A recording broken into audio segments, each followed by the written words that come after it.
कभी आपने किसी की जान बचाई है या किसी अजनबी ने आपकी जिंदगी में आकर वो कर दिखाया हो जो आपके अपने भी न कर सके। मुंशी प्रेमचंद की ये कहानी नेकी शुरू होती है एक मेले से, जहां भीड़ में खो जाती है एक माँ की ममता, और फिर उभरता है एक ऐसा किरदार जो बिना नाम बताए, बिना कुछ कहे, बस नेकी कर जाता है। 20 साल बाद वही नेकी लौटती है, मगर किस रूप में? क्या वो पहचान पाएगी उस अजनबी को जिसने उसकी दुनिया बचाई थी? आज सुनिए मुंशी प्रेमचंद की कहानी नेकी। एक ऐसी कहानी जो सिखाती है कि इंसानियत कभी मिटती नहीं, वो बस वक्त का इंतजार करती है। स्वागत है आपका स्टोरी हैक्स पर। सावन का महीना था। रेवती रानी ने पांव में मेहंदी रचाई, मांग छोटी संवारी, और तब अपनी बूढ़ी सास ने जाकर बोली, अम्मा जी, आज भी मेला देखने जाऊंगी। रेवती पंडित चिंतामणि की पत्नी थी। पंडित जी ने सरस्वती की पूजा में ज्यादा लाभ न देखकर लक्ष्मी देवी की पूजा करनी शुरू की थी। लेन देन का कारोबार करते थे, मगर और महाजनों के विपरीत खास हालतों के सिवा 25% से ज्यादा सूद लेना उचित न समझते थे। रेवती की सास बच्चे को गोद में लिए खटोले पर बैठी थी। बहू की बात सुनकर बोली, भीग जाओगी तो बच्चे को जुकाम हो जाएगा। रेवती, नहीं अम्मा, कुछ देर न लगेगी, अभी चली आऊंगी। रेवती के 2 बच्चे थे, एक लड़का, दूसरी लड़की। लड़की अभी गोद में थी और लड़का हीरामन 7वें साल में था। रेवती ने उसे अच्छे अच्छे कपड़े पहनाए, नज़र लगने से बचाने के लिए माथे और गालों पर काजल के टीके लगा दिए, गुड़ियों पीटने के लिए एक अच्छी रंगीन छड़ी दे दी, और अपनी सहेलियां के साथ मेला देखने चली।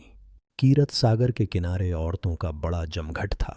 नीलघू घटाएं छाई हुई थीं। औरतें 16 सिंगार किए सागर के खुले हुए हरे भरे सुंदर मैदान में सावन की रिमझिम वर्षा की बहार लूट रही थीं। शाखों में झूले पड़े थे। कोई झूला झूलती, कोई मल्हार गाती, कोई सागर के किनारे बैठी लहरों से खेलती। ठंडी ठंडी खुशगवार पानी की हल्की हल्की फुहार, पहाड़ियों की निखरी हुई हरियावल, लहरों के दिलकश झकोले मौसम को ऐसा बना रहे थे कि उसमें संयम टिक न पाता था। आज गुड़ियों की विदाई है। गुड़ियां अपनी ससुराल जाएंगी। कुंवारी लड़कियों हाथ पांव में मेहंदी रचाए, गुड़ियों को गहने कपड़े से सजाए उन्हें विदा करने आई हैं। उन्हें पानी में बहाती हैं और छक छक कर सावन के गीत गाती हैं। मगर सुख चैन के आंचल से निकलते ही इन लाड़ प्यार में पली हुई गुड़ियों पर चारों तरफ से छड़ियों और लकड़ियों की बौछार होने लगती है। रेवती यह सैर देख रही थी और हीरामन सागर की सीढ़ियों पर और लड़कियों के साथ गुड़ियों पीटने में लगा हुआ था। सीढ़ियों पर काई लगी हुई थी। अचानक उसका पांव फिसला तो पानी में जा पड़ा। रेवती चीख मारकर दौड़ी और सर पीटने लगी। दम के दम में वहाँ मर्दों और औरतों का ठठ लग गया, मगर यह किसी की इंसानियत तकाजा न करती थी कि पानी में जाकर मुमकिन हो तो बच्चे की जान बचाए। संवारे हुए बाल न बिखर जाएंगे, धुली हुई धोती न भीग जाएगी। कितने ही मर्दों के दिलों में यह मर्दाना ख्याल आ रहे थे। 10 मिनट गुजरे गए, मगर कोई आदमी हिम्मत करता नजर न आया। गरीब रेवती पछाड़े खा रही थीं। अचानक उधर से एक आदमी अपने घोड़े पर सवार चला जाता था। यह भीड़ देखकर उतर पड़ा और एक तमाशाई से पूछा, यह कैसी भीड़ है? तमाशाई ने जवाब दिया, एक लड़का डूब गया है। मुसाफिर, कहाँ? तमाशाई, जहां वह औरत खड़ी रो रही है। मुसाफिर ने फौरन अपनी गाढ़े की मिर्जई उतारी और धोती कसकर पानी में कूद पड़ा। चारों तरफ सन्नाटा छा गया। लोग हैरान थे कि यह आदमी कौन है। उसने पहला गोता लगाया, लड़के की टोपी मिली। दूसरा गोता लगाया तो उसकी छड़ी हाथ में लगी, और तीसरे गोते के बाद जब ऊपर आया तो लड़का उसकी गोद में था। तमाशाइयों ने जोर से वाह वाह का नारा बुलंद किया।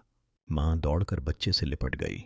इसी बीच पंडित चिंतामणि के और कई मित्र आ पहुंचे और लड़के को होश में लाने की फिक्र करने लगे। आधा घंटे में लड़के ने आंखें खोल दीं। लोगों की जान में जान आई। डॉक्टर साहब ने कहा, अगर लड़का 2 मिनट पानी में रहता तो बचना असंभव था। मगर जब लोग अपने गुमनाम भलाई करने वाले को ढूंढने लगे तो उसका कहीं पता न था। चारों तरफ आदमी दौड़ाए, सारा मेला छान मारा, मगर वह नजर न आया। 20 साल गुजर गए। पंडित चिंतामणि का कारोबार रोज बरोज बढ़ता गया। इस बीच में उसकी माँ ने 7 यात्राएं कीं और मरीं, तो ठाकुर द्वारा तैयार हुआ। रेवती बहू से सास बने। लेन देन, बही खाता हीरामणि के साथ में आया। हीरामणि अब एक हष्टपुष्ट, लंबा तगड़ा नौजवान था, बहुत अच्छे स्वभाव का, नेक। कभी कभी बाप से छिपाकर गरीब असामियों को यूं ही कर्ज दे दिया करता। चिंतामणि ने कई बार इस अपराध के लिए बेटे को आंखें दिखाई थीं और अलग कर देने की धमकी दी थी। हीरामणि ने एक बार एक संस्कृत पाठशाला के लिए 50 रुपया चंदा दिया। पंडित जी उस पर ऐसे क्रुद्ध हुए कि 2 दिन तक खाना नहीं खाया। ऐसे अप्रिय प्रसंग आए दिन होते रहते थे। इन्हीं कारणों से हीरामणि की तबीयत बाप से कुछ खिंची रहती थी, मगर उसकी यह सारी शरारतें हमेशा रेवती की साजिश से हुआ करती थीं। जब कस्बे की गरीब विधवाएं या जमींदार के सताए हुए असामियों की औरतें रेवती के पास आकर हीरामणि को आंचल फैलाकर दुआएं देने लगतीं, तो उसे ऐसा मालूम होता कि मुझसे ज़्यादा भाग्यवान और मेरे बेटे से ज़्यादा नेक आदमी दुनिया में कोई न होगा। तब उसे बरबस वह दिन याद आ जाता। तब हीरामणि कीरत सागर में डूब गया था और उस आदमी की तस्वीर उसकी आंखों के सामने खड़ी हो जाती, जिसने उसके लाल को डूबने से बचाया था। उसके दिल की गहराई से दुआ निकलती और ऐसा जी चाहता कि उसे देख पाती तो उसके पांव पर गिर पड़ती। उसे अब पक्का विश्वास हो गया था कि वह मनुष्य न था, बल्कि कोई देवता था।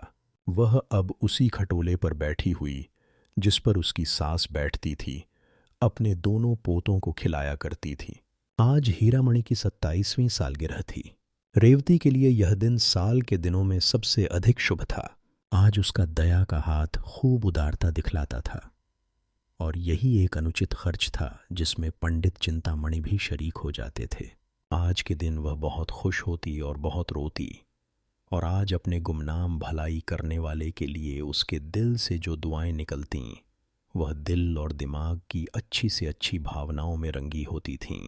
उसी दिन की बदौलत तो आज मुझे यह दिन और यह सुख देखना नसीब हुआ है। एक दिन हीरामणि ने आकर रेवती से कहा, अम्मा, श्रीपुर नीलाम पर चढ़ा हुआ है, कहो तो मैं भी दाम लगाऊं। रेवती, 16 आना है? हीरामणि, 16 आना। अच्छा गांव है, न बड़ा न छोटा, यहाँ से 10 कोस है। 20,000 तक बोली चढ़ चुकी है, 100-200 में खत्म हो जाएगी। रेवती, अपने दादा से तो पूछो। हीरामणि, उनके साथ 2 घंटे तक माथा पच्ची करने की किसे फुर्सत है। हीरामणि अब घर का मालिक हो गया था और चिंतामणि की एक न चलने पाती। वह गरीब अब ऐनक लगाए एक गद्दे पर बैठे अपना वक्त खांसने में खर्च करते थे। दूसरे दिन हीरामणि के नाम पर श्रीपुर खत्म हो गया। महाजन से जमींदार हुए अपने मुनीम और 2 चपरासियों को लेकर गांव की सैर करने चले। श्रीपुर वालों को खबर हुई, नए जमींदार का पहला आगमन था। घर घर नजराने देने की तैयारियां होने लगीं। 5वें दिन शाम के वक्त हीरामणि गांव में दाखिल हुए। दही और चावल का तिलक लगाया गया और 300 असामी पहर रात तक हाथ बांधे हुए उनकी सेवा में खड़े रहे। सवेरे मुख्तार आम ने असामियों का परिचय कराना शुरू किया। जो असामी जमींदार के सामने आता, वह अपनी बिसात के मुताबिक 1 या 2 रुपए उनके पांव पर रख देता।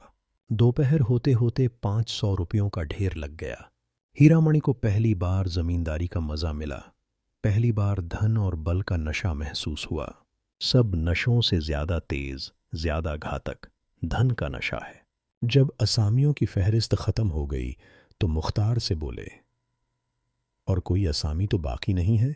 मुख्तार, हाँ महाराज, अभी एक असामी और है, तखत सिंह। हीरामणि, वह क्यों नहीं आया?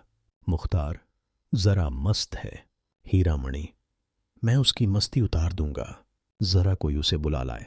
थोड़ी देर में एक बूढ़ा आदमी लाठी टेकता हुआ आया और दंडवत करके जमीन पर बैठ गया। न नजर न नियाज। उसकी यह गुस्ताखी देखकर हीरामणि को बुखार चढ़ाया। कड़क कर बोले, अभी किसी जमींदार से पाला नहीं पड़ा है, एक एक की हेकड़ी भुला दूंगा। तखत सिंह ने हीरामणि की तरफ गौर से देखकर जवाब दिया। मेरे सामने 20 जमींदार आए और चले गए, मगर कभी किसी ने इस तरह घुड़की नहीं दी। यह कहकर उसने लाठी उठाई और अपने घर चला आया। बूढ़ी ठकुराइन ने पूछा, देखा जमींदार को कैसे आदमी हैं? तखत सिंह, अच्छे आदमी हैं, मैं उन्हें पहचान गया। ठकुराइन, क्या तुमसे पहले की मुलाकात है? तख्त सिंह, मेरी उनकी 20 बरस की जान पहचान है। गुड़ियों के मेले वाली बात याद है ना? उस दिन से तखत सिंह फिर हीरामणि के पास न आया। 6 महीने के बाद रेवती को भी श्रीपुर देखने का शौक हुआ। वह और उसकी बहू और बच्चे सब श्रीपुर आए। गांव की सब औरतें उससे मिलने आईं। उनमें बूढ़ी ठकुराइन भी थी। उसकी बातचीत, सलीका और तमीज़ देखकर रेवती दंग रह गई। जब वह चलने लगी तो रेवती ने कहा, ठकुराइन, कभी कभी आया करना, तुमसे मिलकर तबीयत बहुत खुश हुई। इस तरह दोनों औरतों में धीरे धीरे मेल हो गया। यहाँ तो यह कैफियत थी और हीरामणि अपने मुख्तार आम के बहकाते में आकर तखत सिंह को बेदखल करने की तरकीबें सोच रहा था। जेठ की पूर्णमासी आई। हीरामणि की सालगिरह की तैयारियां होने लगीं। रेवती चलनी में मैदा छान रही थी कि बूढ़ी ठकुराइन आई। रेवती ने मुस्कुराकर कहा, ठकुराइन, हमारे यहाँ कल तुम्हारा न्योता है। ठकुराइन, तुम्हारा न्योता सिर आंखों पर। कौन सी बरसगांठ है? रेवती, 29वीं।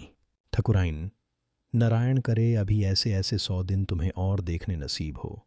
रेवती, ठकुराइन, तुम्हारी जबान मुबारक हो। बड़े बड़े जंतर मंतर किए हैं, तब तुम लोगों की दुआ से यह दिन देखना नसीब हुआ है। यह तो 7वें ही साल में थे कि इसकी जान के लाले पड़ गए। गुड़ियों का मेला देखने गई थी, यह पानी में गिर पड़े। बारे, एक महात्मा ने इसकी जान बचाई। इनकी जान उन्हीं की दी हुई है। बहुत तलाश करवाया, उनका पता न चला। हर बरस गांठ पर उनके नाम से 100 रुपये निकाल रखती हूँ। 2000 से कुछ ऊपर हो गए हैं। बच्चे की नीयत है कि उनके नाम से श्रीपुर में एक मंदिर बनवा दें। सच मानो ठकुराइन, एक बार उनके दर्शन हो जाते तो जीवन सफल हो जाता। जी की हवस निकाल लेते। रेवती जब खामोश हुई तो ठकुराइन की आंखों से आंसू जारी थे। दूसरे दिन एक तरफ हीरामणि की सालगिरह का उत्सव था और दूसरी तरफ तखत सिंह के खेत नीलाम हो रहे थे।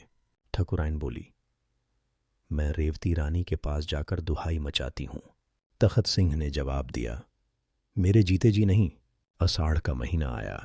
मेघराज ने अपनी प्राणदायी उदारता दिखाई। श्रीपुर के किसान अपने अपने खेत जोतने चले। तख्त सिंह की लालसा भरी आंखें उनके साथ साथ जातीं, यहाँ तक कि जमीन उन्हें अपने दामन में छिपा लेती। तख्त सिंह के पास एक गाय थी। वह अब दिन के दिन उसे चराया करता। उसकी जिंदगी का अब यही एक सहारा था। उसके उपले और दूध बेचकर गुजर बसर करता। कभी कभी फाके करने पड़ जाते। यह सब मुसीबतें उसने झेली हैं, मगर अपनी कंगाली का रोना रोने के लिए एक दिन भी हीरामणि के पास न गया। हीरामणि ने उसे नीचा दिखाना चाहा था, मगर खुद उसे ही नीचा देखना पड़ा। जीतने पर भी उसे हार हुई। पुराने लोहे को अपने नीच हट की आंच से न झुका सका। एक दिन रेवती ने कहा, बेटा, तुमने गरीब को सताया, अच्छा न किया। हीरामणि ने तेज होकर जवाब दिया, वह गरीब नहीं है, उसका घमंड मैं तोड़ दूंगा। दौलत के नशे में मतवाला जमींदार वह चीज तोड़ने की फिक्र में था जो कहीं थी ही नहीं। जैसे नासमझ बच्चा अपनी परछाई से लड़ने लगता है। साल भर तख्त सिंह ने ज्यों त्यों करके काटा। फिर बरसात आई। उसका घर छाया न गया था। कई दिन तक मूसलाधार मेह बरसा तो मकान का एक हिस्सा गिर पड़ा। गाय वहां बंधी हुई थी, दबकर मर गईं। तख्त सिंह को भी सख्त चोट आई। उसी दिन से बुखार आना शुरू हुआ। दवा दारू कौन करता? रोजी का सहारा था, वह भी टूटा। जालिम बेदर्द मुसीबत ने कुचल डाला। सारा मकान पानी से भरा हुआ। घर में अनाज का एक दाना नहीं। अंधेरे में पड़ा हुआ कराह रहा था कि रेवती उसके घर गई। तख्त सिंह ने आंखें खोलीं और पूछा, कौन है? ठकुराइन, रेवती रानी हैं। तख्त सिंह, मेरे धन्य भाग, मुझ पर बड़ी दया की। रेवती ने लज्जित होकर कहा, ठकुराइन, ईश्वर जानता है मैं अपने बेटे से हैरान हूं। तुम्हें जो तकलीफ हो मुझसे कहो। तुम्हारे ऊपर ऐसी आफत पड़ गई और हमसे खबर तक न की। यह कहकर रेवती ने रुपयों की एक छोटी सी पोटली ठकुराइन के सामने रख दी। रुपयों की झनकार सुनकर तख्त सिंह उठ बैठा और बोला, रानी, हम इसके भूखे नहीं हैं। मरते दम गुनाहगार न करो। दूसरे दिन हीरामणि भी अपने मुसाहिबों को लिए उधर से जा निकला। गिरा हुआ मकान देखकर मुस्कुराया। उसके दिल ने कहा, आखिर मैंने उसका घमंड तोड़ दिया। मकान के अंदर जाकर बोला, ठाकुर, अब क्या हाल है? ठाकुर ने धीरे से कहा, सब ईश्वर की दया है, आप कैसे भूल पड़े। हीरामणि को दूसरी बार हार खानी पड़ी।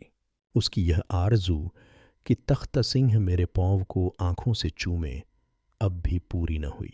उसी रात को वह गरीब, आज़ाद, ईमानदार और बेगरज ठाकुर इस दुनिया से विदा हो गया।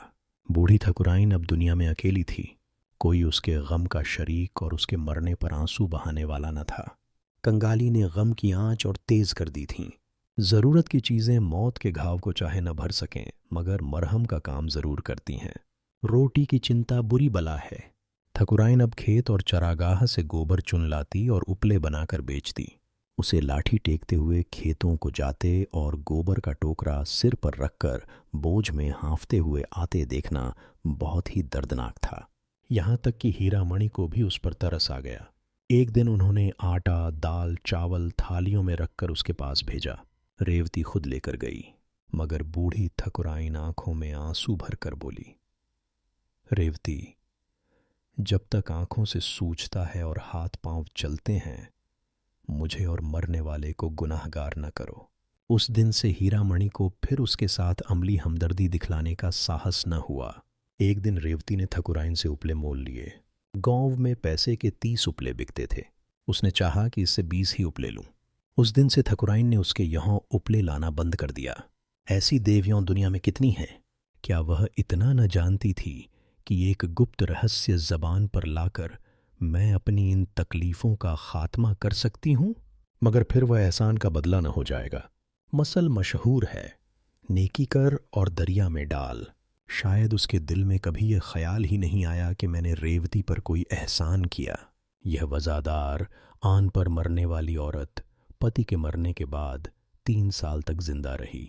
यह ज़माना उसने जिस तकलीफ़ से काटा, उसे याद करके रोंगटे खड़े हो जाते हैं। कई कई दिन निराहार बीत जाते। कभी गोबर न मिलता, कभी कोई उपले चुरा ले जाता। ईश्वर की मर्जी। किसी की घर भरा हुआ है, खाने वाल नहीं। कोई रो रो कर जिंदगी काटता है। बुढ़िया ने यह सब दुख झेला, मगर किसी के सामने हाथ नहीं फैलाया। हीरामणि की 30वीं सालगिरह आई। ढोल की सुहानी आवाज़ सुनाई देने लगी। एक तरफ घी की पूड़ियाँ पक रही थीं, दूसरी तरफ तेल की। घी की मोटे ब्राह्मणों के लिए, तेल की गरीब भूखे नीचों के लिए। अचानक एक औरत ने रेवती से आकर कहा, ठकुराइन जाने कैसी हुई जाती हैं, तुम्हें बुला रही हैं। रेवती ने दिल में कहा, आज तो खैरियत से काटना, कहीं बुढ़िया मर न रही हो। यह सोचकर वह बुढ़िया के पास न गई। हीरामणि ने जब देखा अम्माओं नहीं जाना चाहती तो खुद चला। ठकुराइन पर उसे कुछ दिनों से दया आने लगी थी, मगर रेवती मकान के दरवाजे से उसे मना करने आई। यह रहमदिल, नेक मिजाज, शरीफ रेवती थी। हीरामणि ठकुराइन के मकान पर पहुंचा तो वहां बिल्कुल सन्नाटा छाया हुआ था। बूढ़ी औरत का चेहरा पीला था और जान निकलने की हालत उस पर छाई हुई थी। हीरामणि ने जो से कहा, ठकुराइन, मैं हूं हीरामणि। ठकुराइन ने आंखें खोली और इशारे से उसे अपना सिर नज़दीक लाने को कहा। फिर रुक रुक कर बोली, मेरे सिरहाने पिटारी में ठाकुर की हड्डियां रखी हुई हैं। मेरे सुहाग का सेंदूर भी वहीं है। यह दोनों प्रयागराज भेज देना। यह कहकर उसने आंखें बंद कर लीं। हीरामणि ने पिटारी खोली तो दोनों चीज़ें हिफाजत के साथ रखी हुई थीं। एक पोटली में 10 रुपये भी रखे हुए मिले। यह शायद जाने वाले का सफ़र खर्च था। रात को ठकुराइन के कष्टों का हमेशा के लिए अंत हो गया। उसी रात को रेवती ने सपना देखा। सावन का मेला है, घटाएं छाई हुई हैं, मैं कीरत सागर के किनारे खड़ी हूँ। इतने में ही हीरामणि पानी में फिसल पड़ा। मैं छाती पीट पीट कर रोने लगी। अचानक एक बूढ़ा आदमी पानी में कूदा और हीरामणि को निकाल लाया। रेवती उसके पांव पर गिर पड़ी और बोली, आप कौन हैं? उसने जवाब दिया, मैं श्रीपुर में रहता हूँ। मेरा नाम तख्त सिंह है। श्रीपुर अब भी हीरामणि के कब्जे में है, मगर अब रौनक दोबाला हो गई है। वहाँ जाओ तो दूर से शिवालय का सुनहरा कलश दिखाई देने लगता है। जिस जगह तख्त सिंह का मकान था, वहाँ यह शिवाला बना हुआ है। उसके सामने एक पक्का कुआं और पक्की धर्मशाला है। मुसाफिर यहाँ ठहरते हैं और तख्त सिंह का गुण गाते हैं। यह शिवाला और धर्मशाला दोनों उसके नाम से मशहूर हैं। कहते हैं, वक्त इंसान को बदल देता है, मगर नेकी वो कभी नहीं बदलती।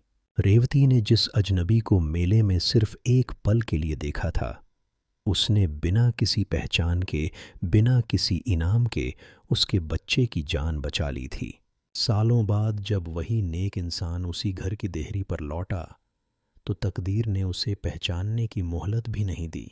वो चला गया चुपचाप, लेकिन पीछे छोड़ गया एक सबक जो हर दिल को झकझोर देता है कि भलाई का रिश्ता खून से नहीं, दिल से होता है। मुंशी प्रेमचंद की ये कहानी हमें याद दिलाती है कि दुनिया चाहे जितनी बदल जाए, इंसानियत अभी भी जिंदा है। बस पहचानने वाली नज़र चाहिए। अगर ये कहानी आपके दिल को छू गई हो तो इसे अपने दोस्तों तक ज़रूर पहुंचाइए, क्योंकि कहानी वही जो कुछ सिखा जाए।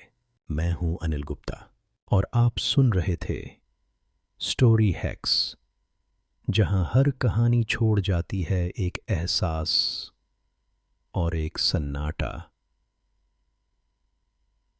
नटिया।